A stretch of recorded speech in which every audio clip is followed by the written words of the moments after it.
नमस्कार दोस्तों। जैसा कि प्रीवियस टू वीडियोस में मैंने जो दिसंबर में एक वीडियो अपलोड किया था उसमें बताया था कि अरविंद केजरीवाल मार्च 2024 में अरेस्ट होंगे और मैंने 8 मार्च तक की डेट दी थी, तो वो 21 मार्च तक अरेस्ट हुए। प्रीवियस मैंने एक वीडियो अपलोड किया था उनके अरेस्ट के बाद, जिसमें मैंने कुंडली के बेसिस पर उनके अरेस्ट होने के सभी रीजंस एक्सप्लेन किए थे कि वो क्यों अरेस्ट हुए। वहां पर मैंने बताया था किस तरीके से जुपिटर की जब दशा इनकी शुरू हुई थी 2008 के अंदर, तो ये लाइमलाइट में आए। जुपिटर जो कि इनकी लग्न में बैठा हुआ है उसकी दशा में लाइमलाइट में आए। 16 ईयर तक की दशा थी। वो इनका 5th लॉर्ड होने के साथ साथ 8th लॉर्ड भी था, मगर वो राजयोग बना रहा था। मगर जब जुपिटर की दशा में ही जाते जाते एंड में जब इनकी दशा छितराया, उसके अंदर सन और मार्स की प्रत्यांतर दशाओं ने एक बहुत ही डैमेजिंग रोल प्ले किया। और ये सन की प्रत्यांतर दशा में ईडी की नजरों में आए, उन्होंने इन्हें नोटिस दिया, कॉल किया, ये नहीं गए। और मार्स की प्रत्यांतर दशा में जाकर इनको अरेस्ट करवा दिया मार्स ने। और currently he is under custody, ED का कस्टडी में 28 मार्च तक। अब जो सबसे बड़ा सवाल आ रहा है, कल होली और धुलंडी का दिन था, बहुत सारे लोग मेरे पास आए और उन्होंने पूछा कि मैं आगे का क्या प्रेडिक्शन देता हूं। तो मैंने सोचा मैं आप लोगों के साथ भी शेयर करूं जो मुझे लगता है। जनरली प्रेडिक्शंस मेरी करेक्ट ही जाती हैं, बाकी कितनी जाएंगी वो ईश्वर पर डिपेंड करता है। मगर मेरा काम है कुंडली को एस्ट्रोलॉजिकल वे पर एनालाइज करना, और अरविंद केजरीवाल या किसी को कंसिडर करके एनालाइज नहीं कर रहा हूं।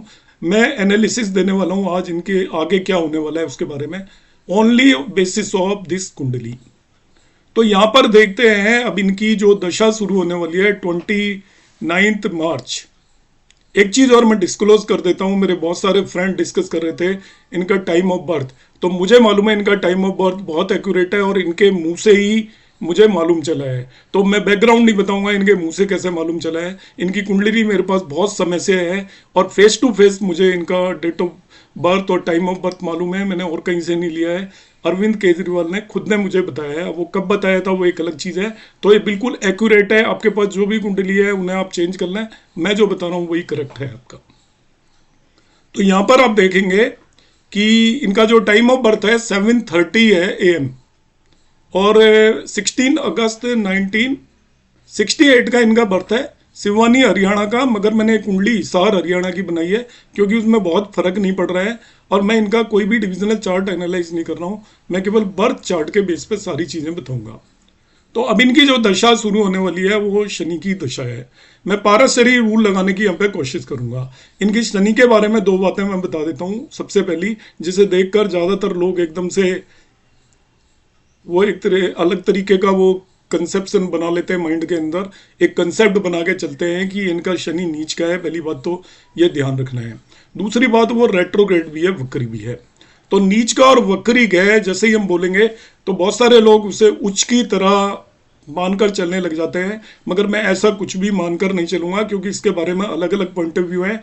इतना जरूर मैं मानता हूं कि रेट्रोग्रेड जो भी प्लेनेट होता है किसी भी इंसान की कुंडली में, वो पूर्व जन्मों के कर्मों को लेकर आता है, उनकी यहां पर आकर सजा देता है।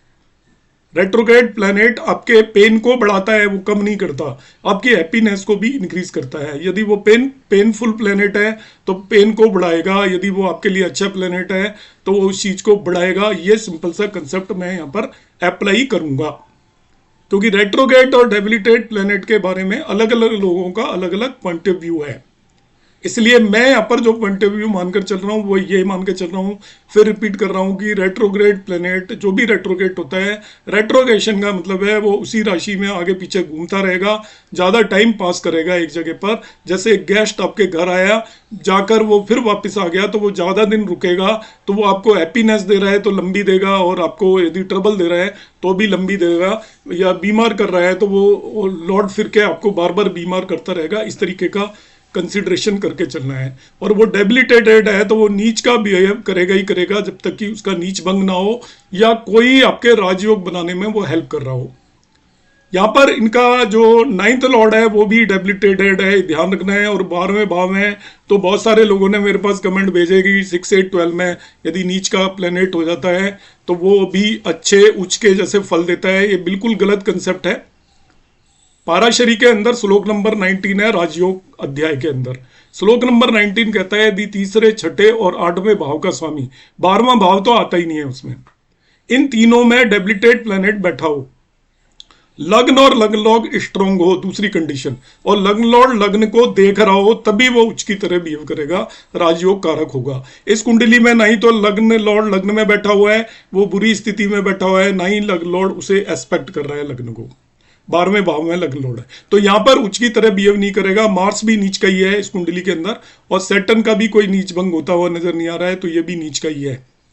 इसके अंदर बहुत सारे राजयोग हैं जो ऑलरेडी मैं डिस्कस कर चुका हूं। अब मैं आज राजयोग की बात नहीं करूंगा क्योंकि इनकी जुपिटर की दशा जा चुकी है जो कि राजयोग और धनयोग बना रहा था, तो इसने सब कुछ दिया इनको, राजयोग और धनयोग जाते जाते, मगर यहां पर इनको उसने जेल में पहुंचा दिया क्योंकि ये जुपिटर और वीनस के बीच में राजयोग बन रहा है, केंद्रीय त्रिकोण काफी स्ट्रॉन्ग, इसी तरीके से धनयोग बन रहा है मरकरी के बीच में, मगर क्योंकि अब इनकी दशा नहीं है तो इनका कोई रोल आता नहीं है इसके अंदर। अब जो रोल आता है उसकी हम बात कर लेते हैं। यहां पर हम देखते हैं कि सैटर्न की दशा है, तो सैटर्न को सबसे पहले मैं एनालाइज करता हूं। लॉर्डशिप है सैटर्न की छठे भाव की, एक 55 ईयर का बंदा है, तो उसको वो कंपटीशन में सक्सेस देने की पॉसिबिलिटी कम है इस टाइम पर, वो डिस्प्यूट में लाएगा, डिजीज में लेकर आएगा, इन दोनों की संभावना ज्यादा है। दूसरा वो साथ में 7th लॉर्ड भी है, तो 7th लॉर्ड में भी वो मैरिज की पॉसिबिलिटी नहीं है, पार्टनरशिप भी की भी ज़्यादा पॉसिबिलिटी नहीं है। 7th हाउस का लॉर्ड होकर यहाँ पर सैटर्न मारक की तरह भी एक्ट करेगा और पब्लिक फिगर बनाएगा, एकदम लाइमलाइट में लेकर आएगा, तो वो सैटर्न इनको लाइमलाइट में ले आया है, चाहे किसी भी वजह से लाया हो। आज की डेट में सभी न्यूज़पेपर्स में, सभी टीवी चैनल्स पे केजरीवाल से रिलेटेड ही डिस्कशन हो रहा है, इसलिए वो सैटर्न इनको लाइमलाइट में लेकर आया। अब सैटर्न की तीसरी जो हम इसने रिजल्ट देने हैं वो देने हैं छठे भाव के, 7वें भाव के और 9वें भाव के अंदर आकर बैठा हुआ है। 9वां भाव एक्चुअली जुडिशरी का भाव होता है, तो जुडिशरी और न्यायपालिका का भी यहाँ पे इन्वॉल्वमेंट हो गया, आप देख लीजिएगा बड़े आराम से, क्योंकि अब ये जुडिशरी के चक्कर काटते रहेंगे। सैटर्न की जैसे ही दशा आई है वो लंबे समय तक, चाहे इनको कोई सजा हो या ना हो, मगर जुडिशरी से इनका पीछा छूटने वाला नहीं है। अब ये बाहर भी निकल के आ जाएंगे तभी भी जुडिशरी इनके पीछे लगी रहेगी। तो देखिए सैटर्न ने जुडिशरी से रिलेटेड देने हैं, फादर से रिलेटेड भी रिजल्ट मिलेंगे, वो लेटर ऑन मिलेंगे, मगर आज डिस्कशन नहीं है फादर से रिलेटेड। मैं केवल इनको जो जेल के अंदर हैं या ईडी कस्टडी में है उससे रिलेटेड एनालिसिस आज देने वाला हूँ सिंपली। तो जुडिशरी का इन्वॉल्वमेंट हो गया। अब देखिए यहाँ पे 12th हाउस का बहुत जबरदस्त इन्वॉल्वमेंट हो रहा है।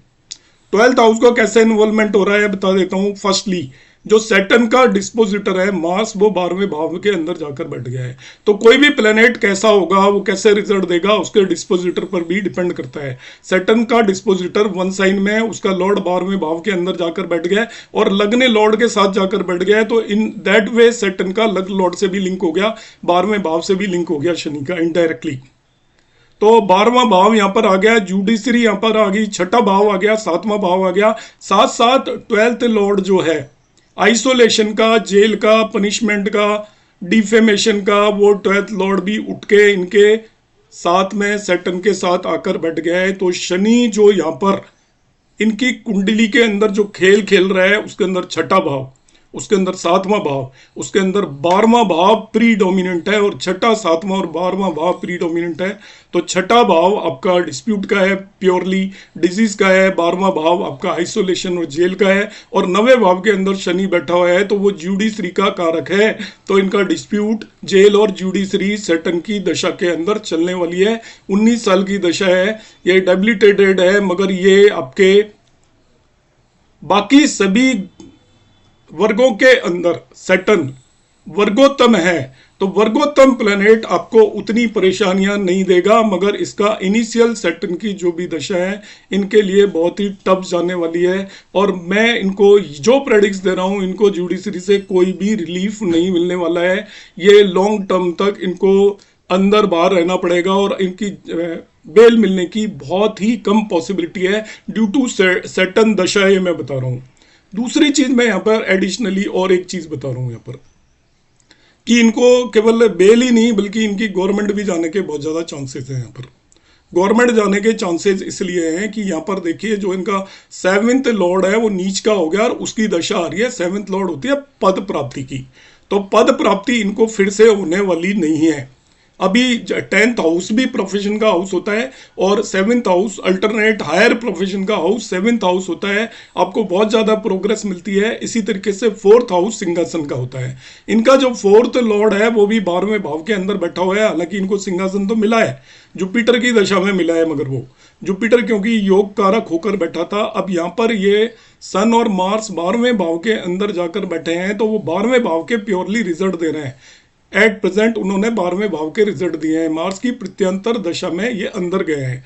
Further 7th house Lord debilitated है, उसकी दशा है, तो 7 से रिलेटेड इनको खराब फल मिलने वाले हैं। और 7th हायर पोस्ट के लिए होता है, हायर प्रमोशन के लिए होता है, और तो वो डिमोशन के लिए भी होता है, ये ध्यान रखना है। जो भाव जैसे फल देता है वो भाव उन फलों को वापस लेने की भी कैपेबिलिटी लगता है। जैसे छठा भाव यदि आपको डिस्प्यूट में डालता है, जुडिशरी के पास लेके जाता है, तो छठा भाव आपको उससे निकालता भी है। मगर 6th हाउस का लॉर्ड यहाँ पर वीक है, इसलिए वो डिस्प्यूट में तो ले गया आपको, अभी जैसे इसकी दशा आने लगी, मगर वो आपको निकालने में कैपेबल नहीं है, क्योंकि वो यहाँ पर वीक हो गया, नीच का होकर बैठा हुआ है। इसी तरीके से 7th लॉर्ड पद प्राप्ति का है, तो वो डिमोशन का भी 7th हाउस उसकी तरह एक्ट करेगा। यहाँ पर 7th लॉर्ड वीक होकर 9th हाउस में 12th लॉर्ड जो भी एक्सपेंसेस का है, 12th लॉर्ड उन सब चीजों को खर्च करा देगा जो कि जिनके सिग्निफिकेशन सैटर्न के पास है। सैटर्न के पास छठे भाव के सिग्निफिकेशन है, सैटर्न के पास 7वें भाव के सिग्निफिकेशन है, तो पद प्राप्ति इनको हुई, उसको ये खत्म करेगा 12th लॉर्ड इसके साथ आकर, क्योंकि इसका 12th हाउस से कनेक्शन बन गया। तो मेरा जो प्रेडिक्शन है, एट लास्ट मैंने यहाँ पर कुछ एक चीजें एक्सप्लेन करने की कोशिश की हैं जो भी मुझे समझ में यहाँ पर आई थी। जो मेरा प्रेडिक्शन है, मेरी जो गट फीलिंग है, जो मेरा एस्ट्रोलॉजिकल एनालिसिस है, उसके बेस पर इनको आगे चल के ट्रबल होने वाली है, और ये थोड़े कुछ लंबे समय तक ही शायद इनको जेल होगी। अभी और भी एजेंसीज इनके पास लगेंगी, क्योंकि इनका लंग लॉर्ड मार्स के साथ जाकर 12वें भाव में बैठा हुआ है, तो लंग लॉर्ड इनकी हेल्प नहीं करेगा यहाँ पर, और खराब दशा है, इसलिए इनको और भी एजेंसीज आएंगी, और भी ट्रबल होगी, और भी जुडिशरी से इनका बहुत लंबे समय तक लेना देना बना रहेगा। साथ ही साथ इनकी पोस्ट भी जाने वाली है, मैं कह रहा हूँ डिमोशन होने वाला है पद प्राप्ति की जगह। हालांकि 5th हाउस होता है पदच्युति का, मगर यहाँ पर इनका पद जाने वाला है ड्यू टू सैटर्न इटसेल्फ। शनि इनको या तो इनकी गवर्नमेंट ही चली जाएगी, या इनको चीफ मिनिस्टरशिप से रिजाइन देना पड़ेगा, इस बात की बहुत ज्यादा पॉसिबिलिटी है, और ये मेरा प्रेडिक्शन है। उम्मीद करता हूं कि आप लोगों को मेरा एनालिसिस अच्छा लगा होगा।